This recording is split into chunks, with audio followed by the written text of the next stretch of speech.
Hi friends, welcome to Joe சமையல். இன்றைக்கி ரொம்ப ஈஸியான டக்குன்னு செய்யக்கூடிய உளுத்தம்பருப்பு சட்னி எப்படி பண்ணுறதுன்னு பார்க்கலாம். ஸோ கடாயில் தேவையான அளவு எண்ணெய் ஊற்றிக்கலாம். 3 டேபிள் ஸ்பூன் அளவுக்கு எண்ணெய் ஊற்றிருக்கேன். அதில் 3 டேபிள் ஸ்பூன் அளவுக்கு உளுத்தம்பருப்பு ஆட் பண்ணிக்கலாம்.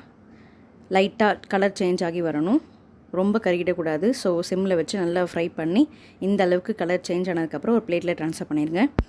அதே ஆயிலில் காஞ்ச மிளகா, உங்களுக்கு எவ்வளோ காரம் வேணுமோ அந்த அளவுக்கு நீங்கள் காஞ்ச மிளகா எடுத்து ஃப்ரை பண்ணி தனியாக ஒரு பிளேட்டில் எடுத்து வச்சுக்கலாம்.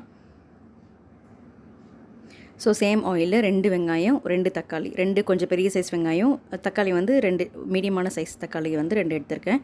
ஸோ அதே ஆயிலில் நல்லா ஃப்ரை பண்ணிவிட்டு நல்லா ஆற வச்சிடலாம் ஃப்ரெண்ட்ஸ். ஸோ தேவையான இன்க்ரீடியன்ஸ் பார்த்திங்கன்னா இந்த 4 ஐட்டம் தான்: வெங்காயம், தக்காளி, உளுத்தம்பருப்பு, காஞ்ச மிளகா, அவ்வளோதான் ஃப்ரெண்ட்ஸ். நல்லா ஆறுனதுக்கப்புறம் மிக்ஸி ஜாரில் எல்லாத்தையும் ஆட் பண்ணிவிட்டு கொஞ்சமாக தண்ணி சேர்த்து நல்லா வந்து கெட்டியாக அரைச்சிக்கோங்க. ரொம்ப தண்ணி சேர்க்க வேண்டாம்.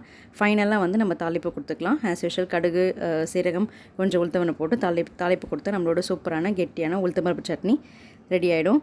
இந்த வீடியோ கண்டிப்பாக உங்கள் எல்லாருக்கும் பிடிச்சிருந்தால் லைக் பண்ணுங்கள், ஷேர் பண்ணுங்கள், சப்ஸ்கிரைப் பண்ணுங்கள். தேங்க்ஸ் ஃபார் வாட்சிங். தேங்க்யூ.